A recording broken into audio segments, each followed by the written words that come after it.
కేదారేశ్వర వ్రతకథ ప్రారంభం. సూత మహర్షి సౌనకాది మహామునులకు చెప్పుచున్నాడు. ఓ మహారుషులారా, మానవులకు సర్వ సౌఖ్యములు ఇచ్చువది శివుని శరీరములో పార్వతీదేవి అర్ధభాగము పొందినదగు కేదారేశ్వర వ్రతమను ఒక వ్రతము గలదు. బ్రాహ్మణ, క్షత్రియ, వైశ్య, శూద్రులు ఈ వ్రతము ఆచరించవచ్చును. 21 మార్లు ఈ వ్రతమాచరించిన సకల సంపదలు పొందుదురు. తుదకు శివ సాన్నిధ్యం నొందుదురు. ఓ మహానుభావులారా, ఈ వ్రత మహాత్మ్యమును చెప్పెదను, శ్రద్ధగా వినుము. భూలోకము నందు ఈశాన్య భాగంలో శరత్కాల మేఘములను బోలి అనేక రత్నములతో మెరీచున్న శిఖరములతోనూ అనేక లత, పుష్ప, ఫల వృక్షాలతోనూ కొండకాలువలతోనూ గూడిన ఉద్యాన వనములతో ప్రకాశించుచు అనేక పక్షుల కిలకిలా రావములతో శోభిల్లుచు జనులందరి చేత కీర్తింపబడుచు లోక కళ్యాణమునచ్చు కైలాసమను ఒక పర్వతము గలదు. ఆ పర్వతము మిక్కిలి శ్రేష్టమైనది. ఆ పర్వత శిఖరమునందు మహనీయులైన యోగుల చేత, సిద్ధ, గంధర్వ, యక్ష, కిన్నర, కింపురుషాదుల చేత, సకల దేవముని గణముల చేత సేవింపబడుచు ప్రమథగణములతో గూడి పార్వతీ సమేతుండైన పరమేశ్వరుడు కొలువుదీరి దర్శనమోసంగెను. అప్పుడు సూర్యుడు, అగ్ని, వాయువు, చంద్రుడు, ఇంద్రాది దేవతలు, వశిష్ఠాది మహర్షులు, రంభ మొదలగు అప్సరసలు, బ్రాహ్మి మొదలగు సప్తమాతృకలు, గణపతి, కుమారస్వామి, నంది, భృంగి మొదలగు ప్రమథ గణములు ఆ సాంబశివుని కొలుచుచుండగా ఆ సభయందు నారదుడు మొదలైనవారు శివుని ఆజ్ఞ తీసుకుని గానము చేసిరి. వీణులకు విందు చేయుచుండగా వారి గానము, ఘృతాచి, మేనకాదులు నృత్యము చేసిరి.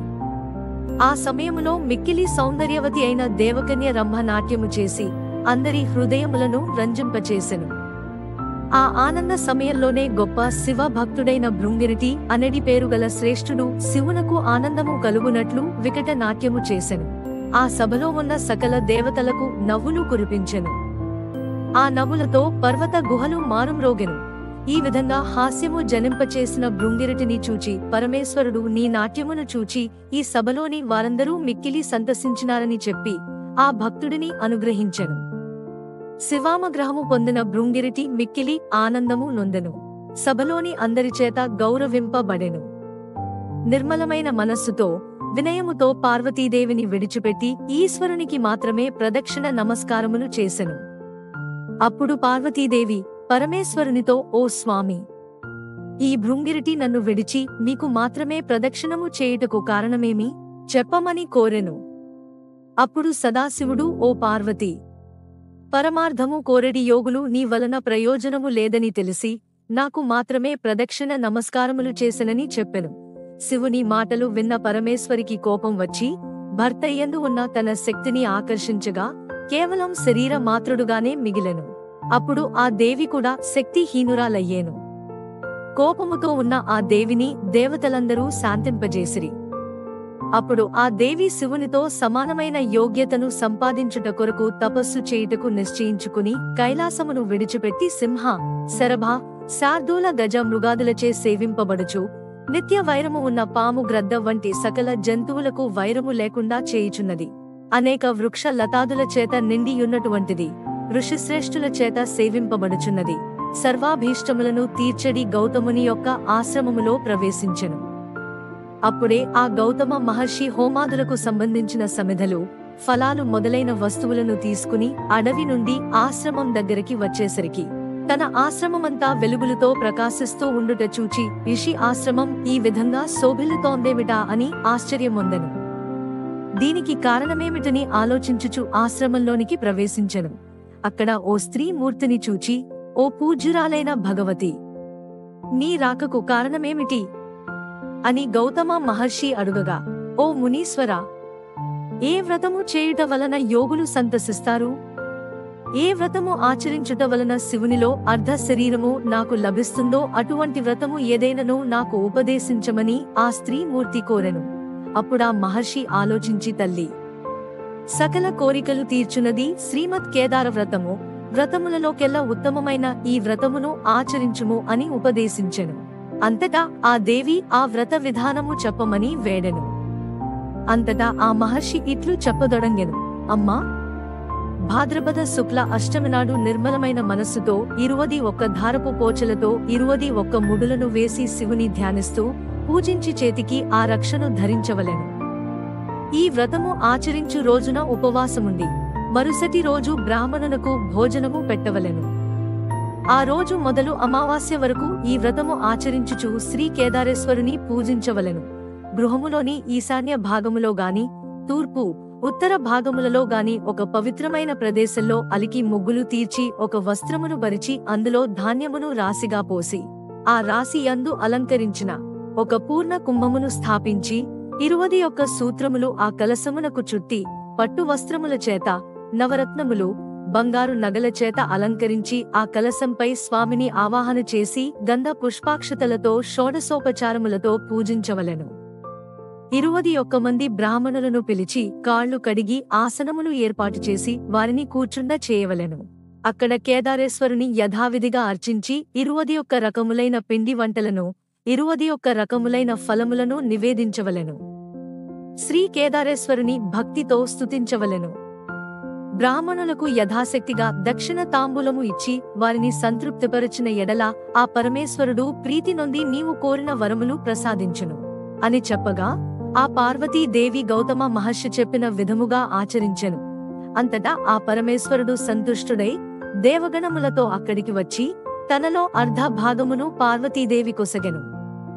ఆ పార్వతీదేవి అందులకు సంతసించి లోకానుగ్రహము కోరి తన పతియైన శివునితో ఈ వ్రతమాచరించు వారలకు సకల కోరికలు తీరునట్లు అనుగ్రహించిన అందరూ ఈ వ్రతము ఆచరించుదరని చెప్పగా తథాస్తు అని శివుడు దేవతలతో అదృశ్యమయ్యెను.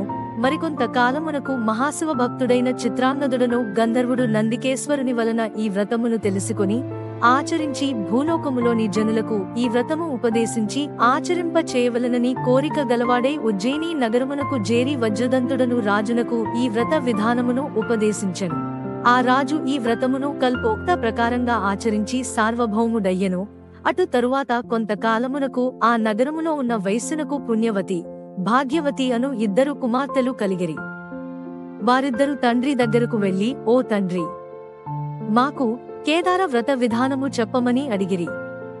అప్పుడా వైశ్యుడు, అమ్మా, నేను మిక్కిలి దరిద్రుడను, పూజా సామాగ్రిని కూడా సమకూర్చలేనివాడిని, మీరు ఈ ఆలోచన మానుకోండి అనగా, ఓ తండ్రి, నీవు అనుమతి ఇస్తే చాలు, అదే మాకు గొప్ప సంపద, ఆ వ్రత విధానము చెప్పమని అడిగి తెలుసుకొనిరి.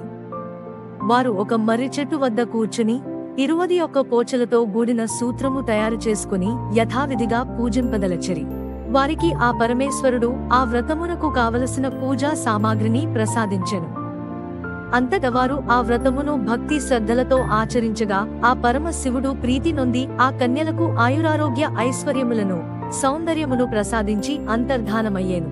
ఆ తరువాత ఈ వ్రత మహాత్మ్యము వలన ఉజ్జయిని నగరమునేలుతున్న మహారాజు పుణ్యవతి అను కన్యను, భాగ్యవతి అను కన్యను చోళ భూపాలుడు వివాహమాడినారు. ఆ వైశ్యుడు సామ్రాజ్య సంపదలను, పుత్రులను పొంది సుఖముగా నుండెను. కొంతకాలానికి రెండవదైన భాగ్యవతి ఐశ్వర్య మదంతో ఈ వ్రతము ఆచరించుట మానుకొనెను.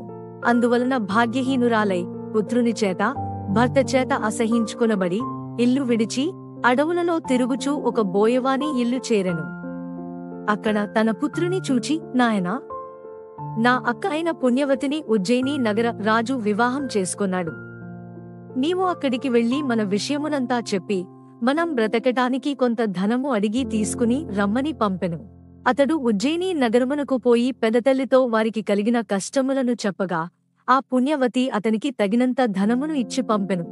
అతడు ఆ ధనమును తీసుకుని వచ్చుచుండగా ఆ మార్గంలో ఆ పరమేశ్వరుని ఆగ్రహం వలన ఆ ధనము అపహరింపబడెను. అతడు మరల పెదతల్లి దగ్గరకు వెళ్లి జరిగిన విషయమును చెప్పగా మరికొంత ధనము ఇచ్చి పంపినది. ఆ ధనము కూడా ఇదే విధంగా దొంగలింపబడగా అతడు వికలము చెందిన మనస్సుతో నిశ్చేషుడై ఉండెను. అప్పుడు పరమేశ్వరుడు అదృశ్య రూపంలో, ఓ చిన్నవాడా, నా వ్రతము ఆచరించని వారికి ఈ ధనం నిలవదు అని పలికెను. ఆ అదృశ్య రూపంలో విన్న పలుకులకు ఆశ్చర్యపోయి మరలా అతడు ఉజ్జయిని నగరములోని తన పెదతల్లి దగ్గరకు వెళ్లి ఈశ్వరుడు పలికిన మాటలను చెప్పెను. తన చెల్లెలికి ఈ వ్రతము ఆచరించమని చెప్పమని మరల కొంత ధనమునిచ్చి పంపెను. అతడు మరల తన తల్లి దగ్గరకు బయలుదేరి వచ్చుచుండగా ఆ మార్గంలో ముందు పోగొట్టుకున్న ధనమంతా తిరిగి పొందగా సంతోషించి ఆ ధనమునంతా తీసుకుని కాంచీపురములోనికి ప్రవేశించుచుండగా ఆ సమయంలో చతురంగ బలముతో కూడి అతడి తండ్రి ఎదురు వచ్చి ఆ బాలుని అతడి తల్లిని తన వెంట తీసుకుని వెళ్ళెను. అంతటా ఆ రాకుమారుడు తల్లిదండ్రులతో కూడి సుఖముగా నుండెను. అది మొదలుకుని తల్లి భాగ్యవతి తండ్రి చోళరాజు ఈ వ్రతము ఆచరించుచు సకల ఐశ్వర్యములు పొంది అనుభవించుచుండిరి. ఈ వ్రతము యథావిధిగా భక్తితో ఆచరించిన వీనిని చదివిన వారందరూ ఆ పరమేశ్వరుని అనుగ్రహము పొంది ఆయురారోగ్య ఐశ్వర్యములను పొంది సుఖశాంతులతో జీవించి తుదకు శివ సాన్నిధ్యం నొందుదరని గౌతమ మహర్షి చెప్పిన ఈ వ్రత మహత్యమును శ్రీ వ్యాస భగవానుడు స్కాంద పురాణము నందు చెప్పెనని సూతుడు సౌనకాది మహామునులకు చెప్పాను. కావున సంసార సుఖములు శాంతి సంపదలు ఆ పరమేశ్వరుని అనుగ్రహము పొందగోరువారు ఈ వ్రతమును భక్తి శ్రద్ధలతో ఆచరించిన అన్నీ పొంది తరించగలరు. కేదారేశ్వర వ్రతకథ సమాప్తము.